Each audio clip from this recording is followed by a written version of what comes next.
I want to show you guys on this Lamborghini. We're going to do curb rash. Regular customer scuffed it up really bad.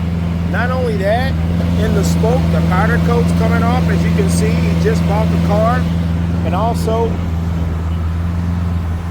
on this other side, you got the lug nut holes. It's got, inside these holes is chipping.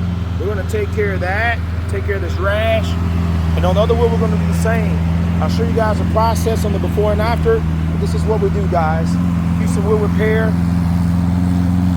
Guys, this is another reason why we are the best.